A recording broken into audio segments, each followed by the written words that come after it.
Service in Peachtree City has issued a severe thunderstorm warning for northern Fayette County in north-central Georgia, southeastern Carroll County in northwestern Georgia, Kerr County in west-central Georgia, northern Troup County in west-central Georgia, Coweta County in west-central Georgia, southwestern Fulton County in north-central Georgia, until 4 p.m. Eastern Standard Time.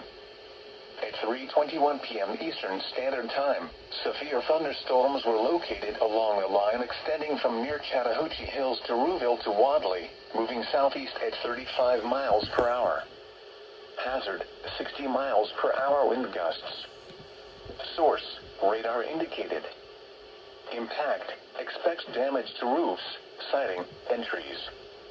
Locations impacted include Union, LaGrange, Fayetteville, Franklin, City of South Fulton, Peachtree City, Union City, Fairburn, Tyrone, Palmetto, Hugginsville, Grantville, Whitesburg, Ephesus, Centralhatchee, Moreland, Sharpsburg, Turin, Rouville, and East Newnan.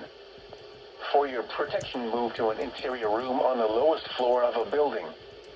If you see wind damage, hail or flooding, wait until the storm has passed, and then call the National Weather Service toll-free at 1-866-763-4466 or tweet us your report at NWS Atlanta.